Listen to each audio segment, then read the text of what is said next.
Hello, so today we're looking at question 1475, final prices with a special discount in shop. So basically we're given an array of prices where we want to determine if, and we want to return the final array of final prices. So at index I, there will be a discount if there is, at index J, J is more than I and prices J is cheaper or equals to prices I. So J is the minimum index such that this condition is fulfilled. So let's just look at the example over here. Given array 8, 4, 6, 2, 3, we want to return 4, 2, 4, 2, 3 because for item 0, the first item, we receive a discount of 4 because J at position 1 is less than or equals to 8. And so 8 minus 4 is 4. Right. So 4. And then for item 1, the next item that's cheaper or equal to the price is at index 0, 1, 2, 3 of price 2. So we return 4 minus 2, 2. And then for item at index 2, the price is 6. The next cheapest one is 2. So we get a discount of $2. So it becomes 4 at position index 2. And so on and so forth. So the last item will not have any discount at all because it is the last item. And so we return 3 in the end output array. So to solve this question, we would need to maintain basically a stack of indices where its values are strictly increasing. So with that stack, it can help us determine how much discount to apply for each item. So let's just copy this 84623 to our example here. Let's try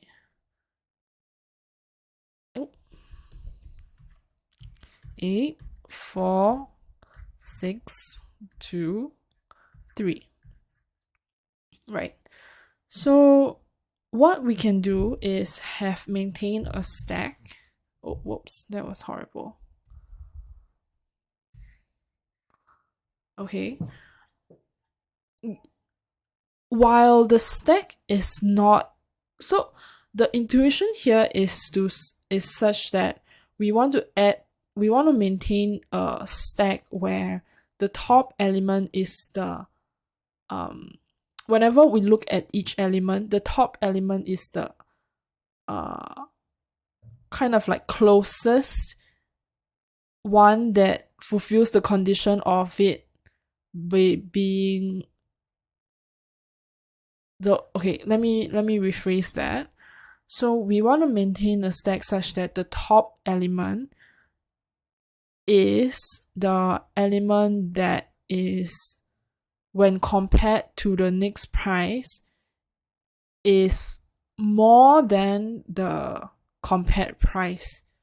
So what this does intuitively is it helps us kind of like map back to the index where the discount should be applied. For example, we start off by pushing, because the stack is now empty, we start off by pushing in 8 into the stack, right? And oh no, sorry. Remember we said we wanted to just save the indexes instead of the values itself because we want to make sure we can map back the original position, right?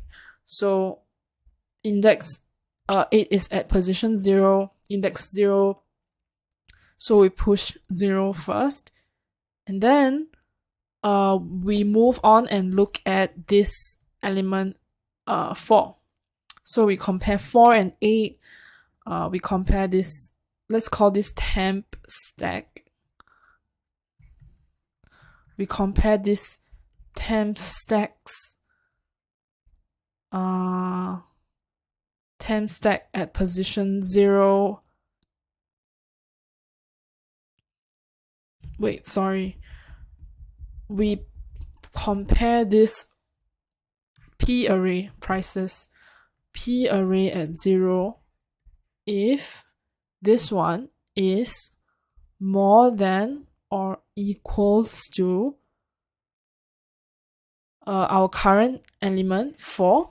If this condition is fulfilled, what we want to do is we want to pop this element off the stack, and then we apply this discount to this element. We override this value 8 into 4, our new array 4. Again, we try to do the same with 4, which is at index 1. Remember, this is 4, right? Value 4. Now we look at 6 and we check again. Does this P1, is it more than 6? More than or equals to 6? This is, remember, it's a 4. No, it's not. So this condition is not fulfilled. So we keep this on the stack because this 6 is more than 4. This discount cannot be applied to this 4, right?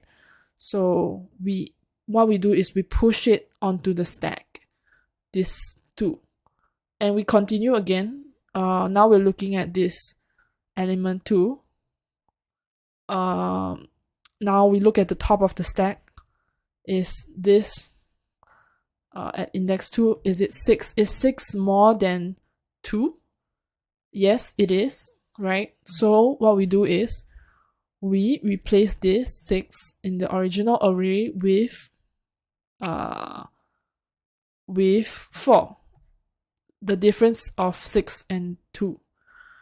And then we're not done yet because we still have one more element in the stack, temp stack. So we check for P1, is it more than or equals to 2? Again, yes, it is. So we strike this out and then we replace it by the difference, 2. Now let's continue. Once this is done, we pop it off the stack and then we push this element at this index 3 onto the stack. Remember, this is of value 2. And now we continue to this element at position 0, 1, 2, 3, 4. Index 4, value 3. We check and see that P at 2, at 3, which of value 2, it's not more than or equals to 3. So we don't do anything and we push this 4 onto the stack, right? Okay, moving on. Because this is already the last element, we don't swap out the values 2 and 3, and in the end we get 4, 2, 4, 2, 3 as our answer. So let us just check this with our example here, and this corresponds to the output that we're supposed to get. Let me just clear this board and we can start coding now.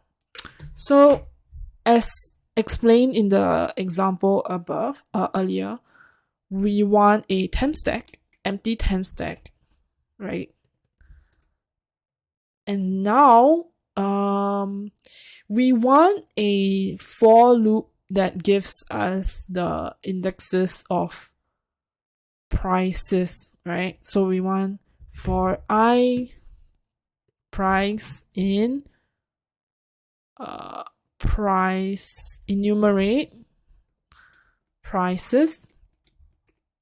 What we want to do is we want to basically start checking if there's anything in the stack first. while stack is not empty. And the second condition we need to check is if this element at this position is greater than or equals to this current price, right? And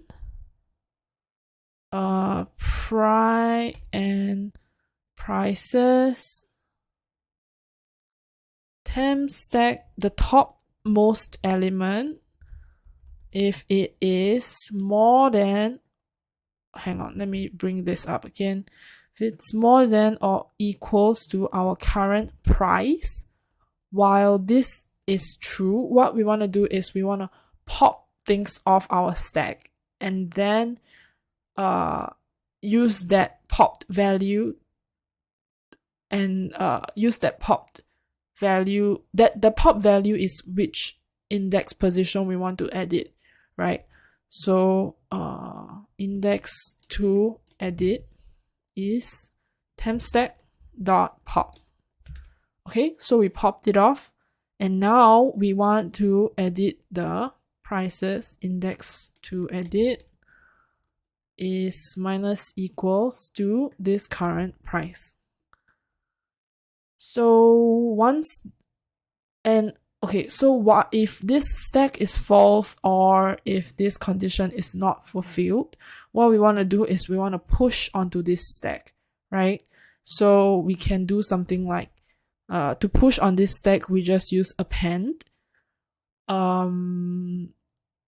So append basically adds to the end of the array. Temp stack dot append what? Let me think. We should append the index, right?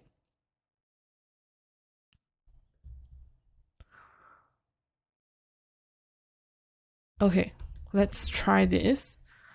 Return prices. Let me bring up this diagram again. Append to this temp stack. Okay, it looks fine. Oh, stack is not defined. Oh, whoops. Sorry, I should have named it temp stack instead of... Oh. Okay, looks like it's accepted. Thank you for watching this video.